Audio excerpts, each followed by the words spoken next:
When the newspapers land on the stands of the capital, Guatemalans must learn to read between the lines, because the people doing the reporting don't have it easy.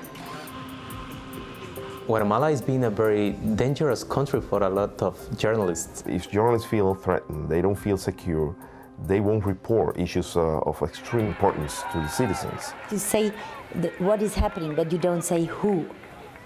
And that is the thin red line in Guatemala reporting. Journalist Lucia Escobar lives in hiding. She wrote an article for El Periódico on the disappearance of a local man in the town of Banajachel. The incident came after a law was passed giving citizens the right to patrol the streets to make up for the police vacuum.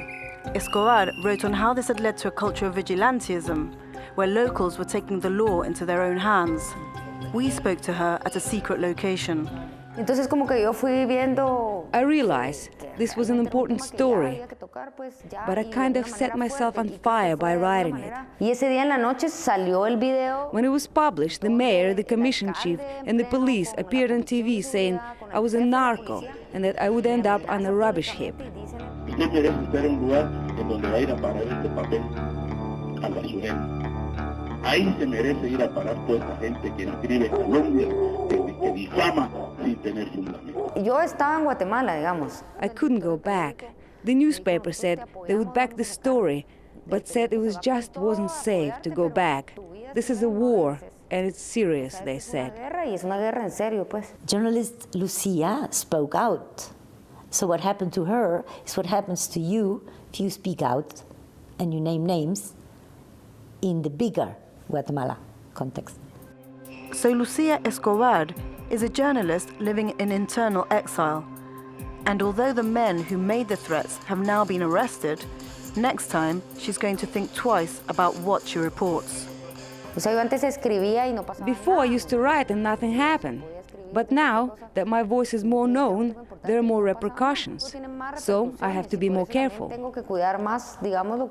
In the cases of freedom of speech, we really have to be very careful, and we really have to be very, vigilant of what is going on. There's a lot of self-censorship in this country. I have been working in journalism for the last 23 years, and I can tell you that we really censor ourselves. Journalists in Guatemala have had big stories to cover recently. Just last month, they reported on former dictator Efraín Ríos Montt, who is facing charges of genocide during the country's civil war. Ríos Montt has had a difficult relationship with the press. Back in 2003, during his failed bid for presidency, his supporters took to the streets and turned on the media. That's the voice of one reporter who died of a heart attack when fleeing for his life. Journalists call that day Black Thursday. Guatemala's new president, OTTO Pérez Molina, served as a general in Ríos Montt's army. Guatemalans voted for him in November's elections after he promised to rule with an iron fist. But what does this election mean for freedom of the press? We will not permit the persecution of journalists. This government will guarantee that journalists have access to information, but also that they are able to exercise their right to express themselves in the way they need to. We are going to respect the media, because it strengthens democracy and the country's institutions. That's the kind of message Guatemala's journalists wanted to hear, but it may prove to be easier said than done. I think the words of President OTTO Pérez Molina are really encouraging for the media, especially if he says he's respecting press freedom.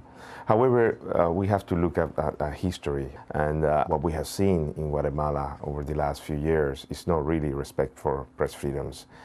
Journalists have been, for many years, suffering for intimidation and threats.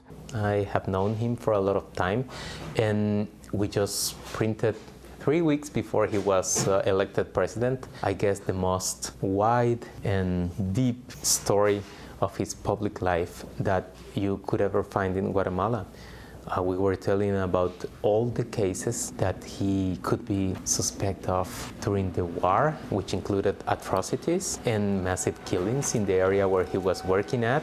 And he didn't say not even a negative word on that piece. But is this retired general really a changed man? And is he the statesman he claims to be? His pledge to use military commando units has journalists dealing with memories of the past and fears for the future. Unfortunately, every time governments try to use force, journalists suffer, press freedom suffer, and transparency suffer because journalists won't be able to really report. People want security, but voting for a military is not getting security, it's getting control and reducing liberty for people. And definitely one of the first liberties you need to reduce or control is liberty of expression. And whether the new president means what he says or not, in a country where the army and the national police are often complicit in the drugs wars themselves, and where the lines of allegiance are constantly in flux, telling the story has become a very slippery business. The country is very unstable. There is no defined power structures. It's not like the past where you had military versus subversion and you knew the good guys and the bad guys. Now we don't know who the good guys are and the bad guys are. So it's difficult to know where you are in relationship to the power structures in Guatemala because not all of them are visible. Most of them are invisible.